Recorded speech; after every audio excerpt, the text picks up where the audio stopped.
Y continuando con la clase 4 de este taller de programación básica en Python, colecciones no ordenadas, en este video repasaremos lo que son las funciones sobre diccionarios, o también conocidas como métodos.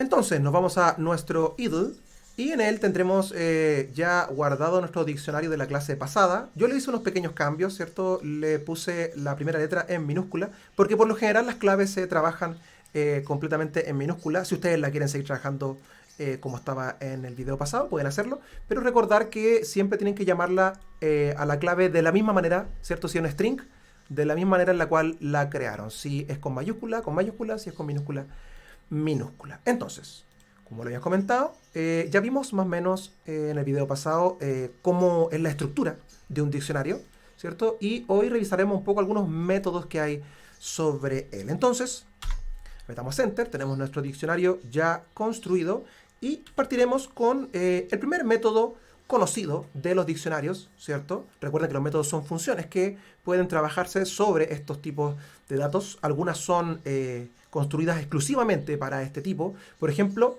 en los diccionarios, como manejan claves, uno de los métodos más usados, sobre todo cuando queremos recorrer un diccionario, que eso lo veremos en el siguiente video, ¿cierto? Es la función keys.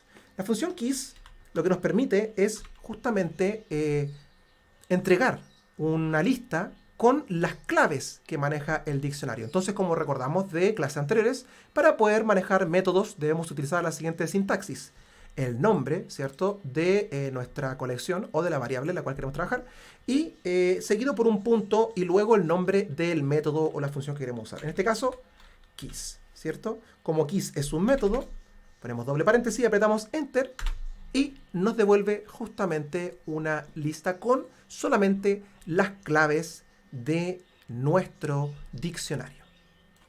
Como podrán ver, keys en inglés es llaves o también claves en programación. Por lo tanto, si nosotros quisiéramos hacer lo mismo, pero para poder tener la lista de valores, como se les podrá ocurrir, tendríamos que usar el método values. Así es, Python maneja dentro de los diccionarios, ¿cierto?, la función o el método valores, o en inglés, ¿cierto?, values. Entonces, si escribimos values y apretamos Enter, nos devuelve justamente la lista, pero esta vez con los valores a los cuales apunta cada una de las claves. Otra función bastante utilizada dentro del mundo de los diccionarios es la función o el método get, el cual nos permite recuperar un valor dependiendo de la clave que le entreguemos. Entonces, si nosotros escribimos diccionario.get, ¿cierto?, y dentro de nuestro paréntesis escribimos la clave, por ejemplo, edad, como es la que tenemos en nuestro diccionario, nos va a devolver el 22, ¿cierto? Ahora ustedes podrán preguntar, por ejemplo, ¿qué diferencia hay entre usar get y la sintaxis común de las colecciones? Si recordamos, las colecciones tienen una sintaxis que utilizan todas para poder recuperar un valor dependiendo de quién apunta a él, escribiendo el nombre, ¿cierto?, de nuestra colección, seguido por paréntesis cuadrado, y dentro ponemos lo que apunta. En las colecciones ordenadas es un número entero, y en las no ordenadas como esta o los diccionarios es una clave, ¿cierto? Una clave que en este caso es una llave. Si yo escribiera aquí edad y aprieto Enter, me sale el mismo comportamiento que la función o el método get. Entonces, bueno, ¿cuál es la razón de usar uno u otro? Bueno, muy interesante, porque get entrega un mayor control de su comportamiento. Por ejemplo, si nosotros usamos la sintaxis común de las colecciones, nosotros podemos generar errores si buscamos una clave que no existe. Por ejemplo, veamos diccionario y busquemos una clave que no exista en nuestra colección. Por ejemplo, en este caso no tenemos ninguna clave que sea dirección. Entonces busquemos por dirección. Veamos qué comportamiento tiene la sintaxis común de las colecciones ordenadas y no ordenadas. Apretamos Enter y nos tira un error, porque justamente no existe esa clave dentro de nuestra colección. Pero los errores son complicados al momento de trabajarlos. A menos que los capturemos con otros métodos, los errores pueden provocar problemas en nuestro programa. Puede hacer que se detenga, que se caiga, o en programación, como le llamamos, que se crashee. Entonces, si nosotros hacemos el mismo ejemplo, pero con nuestra función get, ¿cierto? Veamos si escribimos una clave que no exista como dirección. En este caso apretamos Enter y en vez de tirarnos un error solamente no devuelve nada. O sea, dentro de su comportamiento nos dice no pillé nada, no encontré nada, por lo tanto no devuelvo nada, no tira un error. Eso ya es algo positivo dependiendo del manejo de errores que uno quiera trabajar. Pero ahora tiene otra cualidad más interesante y es que nosotros podemos editar su comportamiento si es que no pilla nada, si es que no encuentra nada, que nos devuelva un valor aún así. Entonces, por ejemplo, si yo quiero que get, ¿cierto?, de dirección,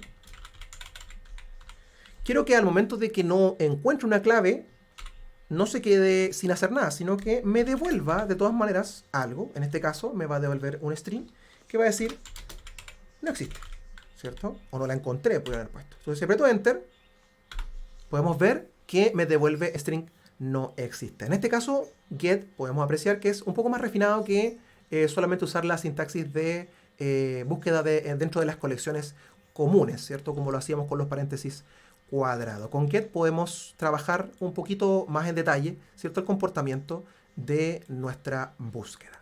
Solamente cambiándole o agregándole un segundo argumento al método.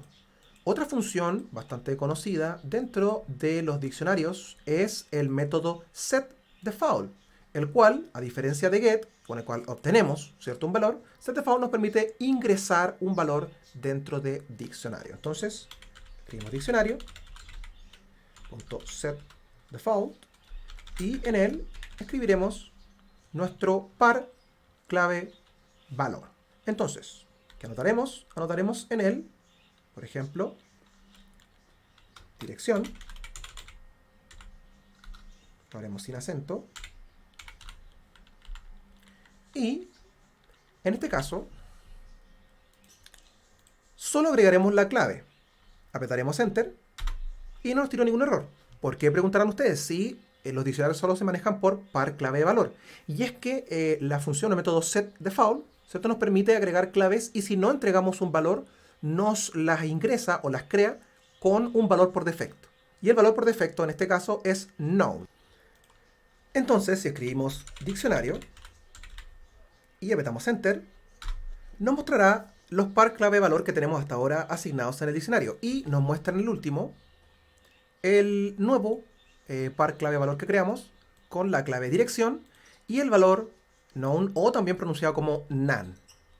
Como habíamos comentado, none es un tipo de dato especial en Python. Podríamos decir que es el quinto tipo de dato, como lo han seguido en este taller, ¿cierto? Partimos diciendo que Python maneja 4 tipos de datos básicos, que son los string, los enteros, los reales y los booleanos. Bueno, none podríamos decir que es el quinto tipo de dato, que es el tipo de dato que no representa a ninguno de los demás. En Python, cuando nosotros queremos crear una variable, por lo general la creamos inmediatamente con un valor. Pero esto no va a ser siempre así. Van a haber situaciones en las cuales vamos a querer crear una variable, pero en ese momento no tenemos un valor para entregarle. Cuando queremos crearla sin ningún valor en particular, pero queremos dejarla ya lista para el uso, podemos crearla con el valor known o none, como lo dijimos anteriormente en cuanto a su pronunciación. Ahora, si yo quisiera crear un nuevo par clave valor, pero inmediatamente con el valor ya seteado, ¿cierto? Por ejemplo, si quiero ahora crear, en vez de dirección, fono, edad o nombre, quiero agregar, por ejemplo, el par apellido. Entonces, con la clave apellido decimos lo mismo que dijimos anteriormente, diccionario.setDefault y ahora escribiremos apellido, ¿cierto? Pero a diferencia de la situación anterior, vamos a darle un segundo argumento al método setDefault y en este caso vamos a ponerle, ¿cierto?, el apellido de Ana, que va a ser Pérez, ¿cierto? Entonces, si apretamos Enter, nos devuelve el valor Pérez, que fue el que se asignó. Por lo tanto, ahora si escribimos diccionario y volvemos a apretar Enter, podemos ver que tenemos todos los pares clave-valor y al final podemos apreciar el par clave-valor apellido y el apellido en sí, ¿cierto? La clave apellido y el string Pérez. Otra particularidad que tiene esta función es que si yo trato de agregar un par clave-valor donde la clave ya existe, no me lo va a permitir. Por ejemplo, ¿cierto? Para acelerar, vamos a copiar, ¿cierto? Pegamos aquí. Y ahora, en vez de Pérez, ¿cierto? Quisiera poner que en realidad Ana es de apellido González, ¿cierto? O digamos Guerra. Entonces, quiero cambiarlo, aprieto Enter y voilà. No me lo permite porque vamos a cantar aquí un poco para que se vea mejor. Vamos a bajar la barra, ahí sí. Entonces, como lo habíamos comentado, no me lo permite ingresar porque la clave apellido ya existe. Por lo tanto, aunque yo haya tratado de ingresar, ¿cierto? Apellido con Guerra, no me lo actualiza porque setDefault no es una función para actualizar, solamente para agregar.